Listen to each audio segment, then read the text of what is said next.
Thank you very much, Eric. And I want to thank Dexcom for having me here today to share my CGM clinical experience with all of you. Just to figure out the challenge that I'm facing, would you please raise your hand, those of you who are not yet prescribing CGM to your patients, please.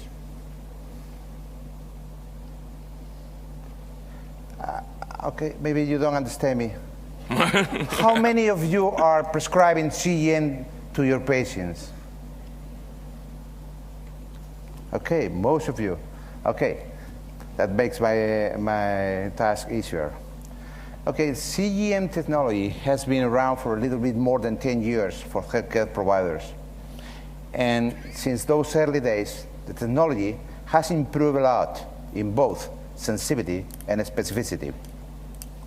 CGM has also been available for the last 5 years for an increasing number of type 1 diabetic patients. And up to 2010, an estimated 100,000 type 1 diabetic patients worldwide were owning a CGM device.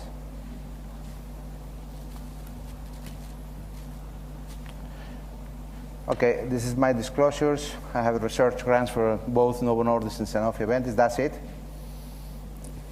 And in today's talk, we will review some key basic concepts of CGM. Then we'll see benefits and challenges.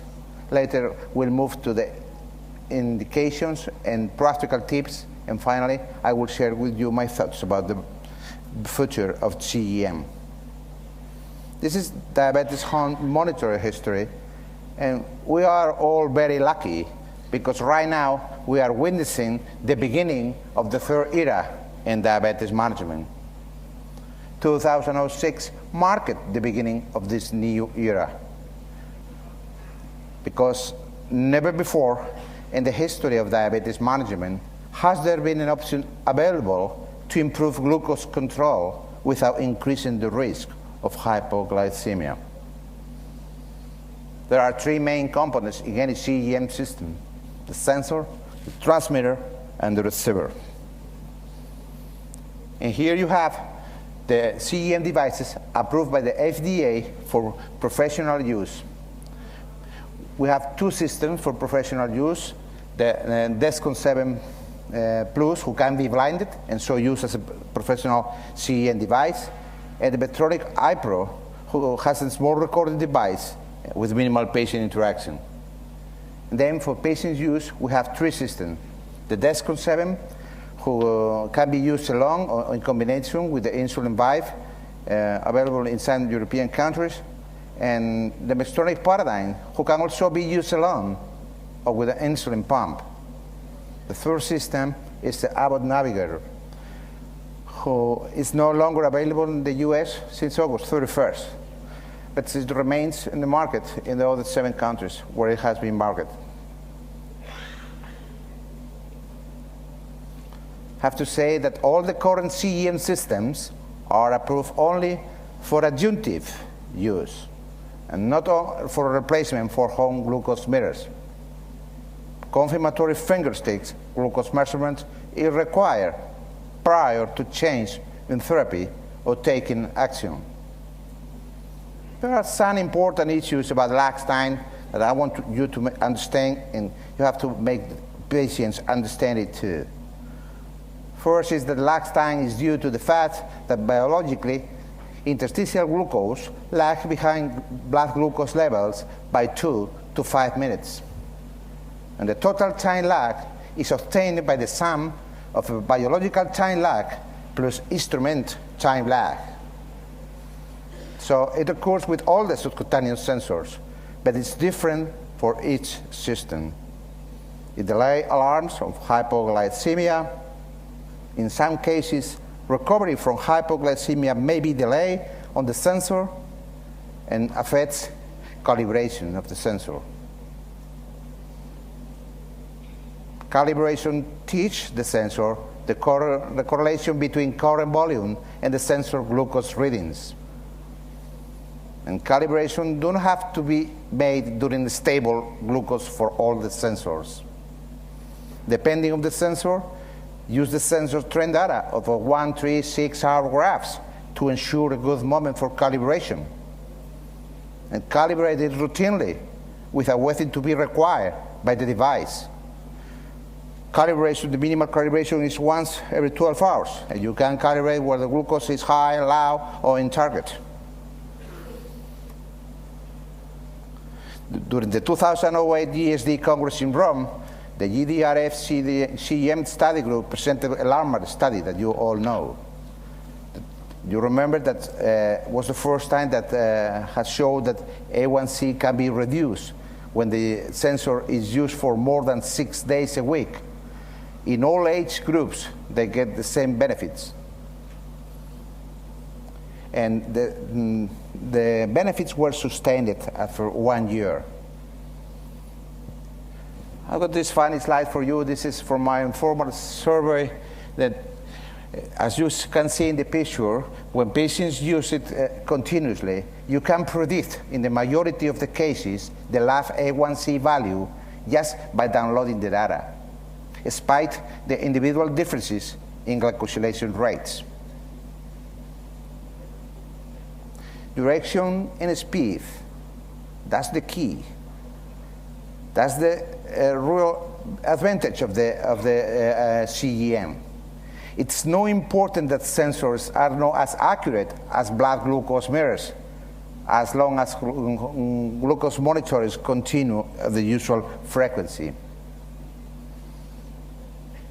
So why CGM is so needed? What is the diabetes' greatest diabetes nightmare? You probably agree with me that it's hypoglycemia. All the people with diabetes hate them. They don't want to have them. They're scared of them. And neither do their loved ones. So CGM can help. CGM, I think it's the answer. And what is the greatest diabetes enigma? Maybe it's where the glucose is hitting. And again, CGM is the answer. What are the best indications for the CGM system? Poor glycemic control or high glucose variability, despite the fact that some of those patients may have A1C at goal, and Dr. Debris will talk us more about the subject. Severe hypoglycemic episodes and awareness of hypoglycemia, or when hypoglycemia is a barrier to achieve optimal glycemic control. Pre-pregnancy planning or pregnancy. Improvement of quality of life. Intensive diabetes management in patients with type 1 living alone. Maybe you agree that otherwise it's contraindicated. Initiation of CSII therapy. Patients with severe gastroparesia. Severe insulin deficiency type 2 patients. And as an educational and empowerment tool for improving A1C for both type 1 and type 2 patients. So why we should use a CGM system? It can be used for prevention of low blood glucose, prevention of hyperglycemia, to have better outcomes in diabetes pregnancies, as a behavior modification tool to measure your improvements daily, to live better, and to feel in charge of your own body. The peace of mind is priceless, as you probably agree. To improve the quality of life of your family and your significant ones. And to prevent, probably, to prevent or diminish diabetes complications in the future. As we want to say, experience is the universal mother of sciences. And we have learned from the experience a lot of things. We have learned who is more likely to stick with a CGM system. Those who can cope with the frustration of calibration, sensor insertions, and alarms. Because even with the best technologies, bad days happen. Those using minute-to-minute data, also retrospective data analysis to correct their mistakes and learn from them. Those who can live with wearing a mechanical device, and those who have supported HCPs and are able to communicate their fears and concerns. There are some common reasons for frustration also with CGM. The most frequent is unrealistic expectations, because CGM is not a technology that can dose insulin, and CGM is not a cure and will not fix everything. It only provides information, lots of good information, but good judgment is still needed. Poor understanding of the lag time, alarm fatigue syndrome. We ask our patients to go back to basic alarms and set wider glucose range for a while, and sometimes it works. Those who lack continued ongoing diabetes education or medical follow-up. Family involvement or emotional support is needed. In our experience, this is the secret for success. If you have a family who supports you, you will get with CGM. Those who have an over-obsessive nature, maybe CGM is not for them. The real world is quite different of the RCTs. As you show in the literature, all the RCTs have shown that the greater the use, the greater the benefits. But in the real world, most patients use CGM intermittently for different causes. Like cost, excessive allergic problems, alarm fatigue syndrome, or family distress, or need of a diabetes vacation or diabetes break. Remember that diabetes is a 365-day-a-year condition. And as my friend Richard Rubin says, every leap year they get 1 extra day of diabetes. It's very important to look at your device. We ask the patient to look often, and they can learn a lot of things looking at the screens of the receivers. They can help fine-tuning the insulin regimen. They can review the effects of different food choices, check the effects of the activity level, understand how behavior choices impact blood glucose levels, use the 1-3-hour screen for bolus corrections, and use the 12 and 24-hour screen for basal insulin adjustments. We ask our patients not to wear a watch, so hopefully they look more often to their CGMs. And we ask our patients to download the data every week, and I confess you that some patients do it. And probably with the next generation of the CGM, the downloading time will be shorter, and they will have one less excuse for don't do it. We have trend graphs where you can see several days or different times of the day. You have pie charts where you have percentage of time where the glucose is above or below a target, and compare different periods of times, and then you have the distribution of the glucose. In our clinic, we think that all type 1 are good candidates for CGM. But we do monthly classes for prospective candidates. We explain what a CGM system is, how it works, and what the different types of CGM systems are, advantages and disadvantages of the CGM. We invite patients to give testimonials. We offer a week of trial work for those patients interested before purchase it. And for the last 2 years, we offer this educational opportunity through the internet with Skype for those patients not able to come to clinic or who live very far away. Our initiation for CGM plan is a 4-week plan. On the first week, what we call observational or rookie period, we just teach the mechanics of the device, basic alarm training, identify blood glucose trends, start to interpret the glucose retrospective data, and week 2, the patient must learn to identify behavior changes, how and when to bolus with certain foods, and how to manage blood glucose swings during and after the exercise. The week 3 is a mail and phone contact, and the week 4 is the last visit, and then they get the certificate for the CGM user.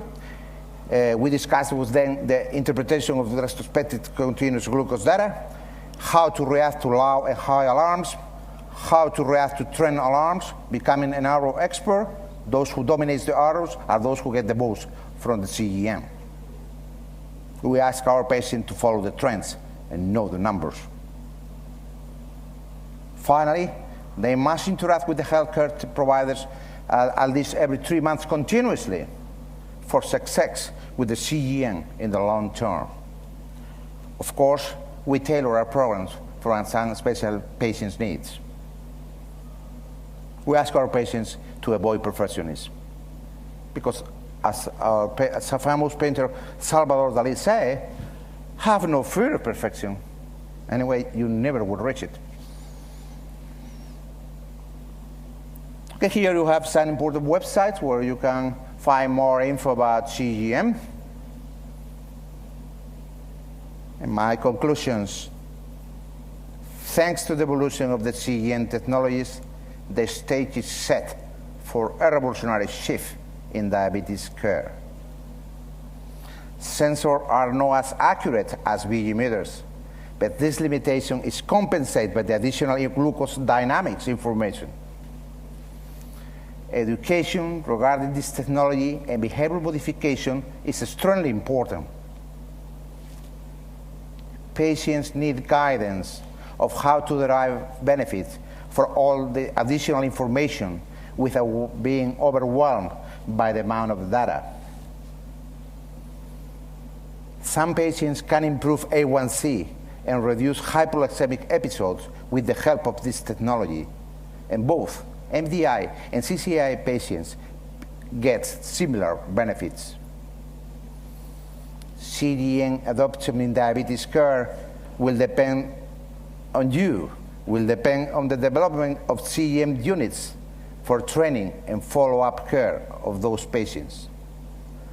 Like most of diabetes tech devices, success is difficult to show in traditional RCTs because so many factors are involved. CGM has landed in the diabetes field to stay. As you probably know, there are more than 100 companies going after invasive, non-invasive, and implantable sensor technology, CGM technology. And in my opinion, all these companies are not developing all this technology because it's fun and it's exciting. I think it is. But to improve the quality of life of the people with diabetes and probably to prevent diabetes complications in the future. And this is how I see the future. CGM will improve in accuracy, reproducibility, and predictability of hypoglycemia. And the software will be developed with better indices to measure glucose variability. Durable implantable sensors will be a reality. With proper reimbursement, it will become the standard of diabetes care for type 1 diabetes patients. And we have already 3 or 4 countries in Europe that they are starting to reimburse the CGM for their patients, like Sweden, Holland, and the Czech Republic, and Slovenia. I think Slovenia. A secure network will allow patients to make real-time adjustments and share treatment information with their HCPs, will ensure that CGM can flourish in a patient-driven system in spite of the challenging economic environment that we are going through. The development of the real closed-loop system will change the way we treat patients today. Probably will put most of us out of work or into early retirement. And now, this is no RCTs, this is real life. I want to commend you some patient testimonies. And the first 2 are in the original in Spanish. And I will try a slide for you, for those of you who don't speak Spanish. First one came from a rookie patient who just started 1st of September with the Dexcom. By chance, all these testimonies are using Dexcom, but it's only by chance. No, because this is the Symposium Dexcom. Say, I am very happy 2 days with the Dexcom. I am very happy with my Dexcom. Now I realize how many mistakes I did with my food and with my insulin in the past. We are all very happy. It means she and her family. And 4 days later, the second mail says, now with a few changes in my rapid insulin analogs, I can control the peaks after meals. We are all very happy, Ramiro. And as you predict, I soon will get down my A1C to 7.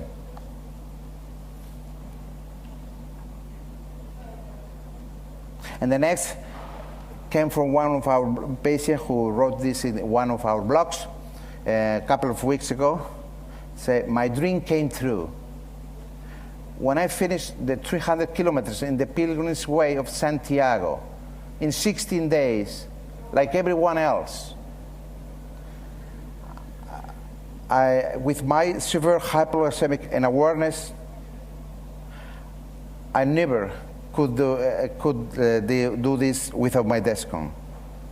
I ate while I walk if I need to.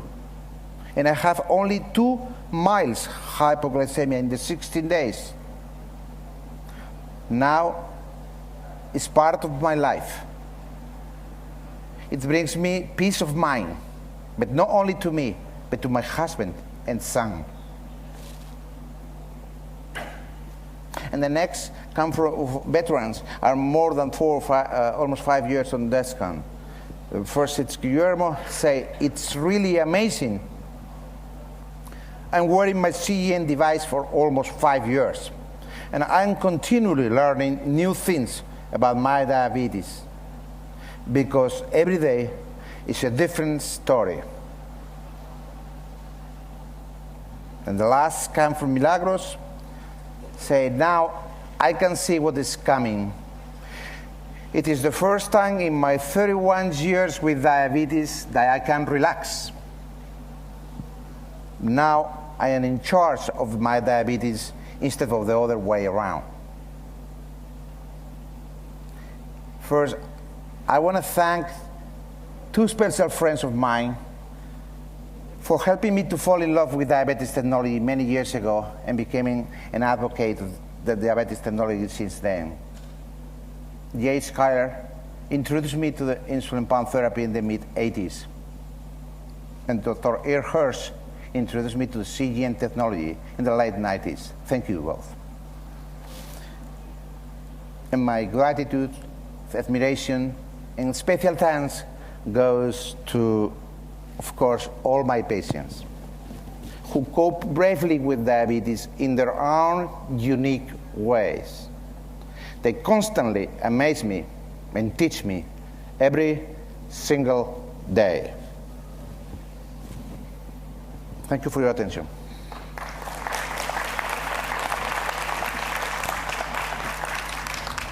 Thank you very much, Ramiro, for this very lively presentation. So, as you understand, it is real life with CGM. It's not clinical studies. Of course, they are needed, but what is very important is to understand what is how CGM is used by the patients in everyday life and also by physicians, healthcare team. And I'm sure that you will have several questions to ask to Ramiro about his practice compared to yours and how you could improve from this presentation.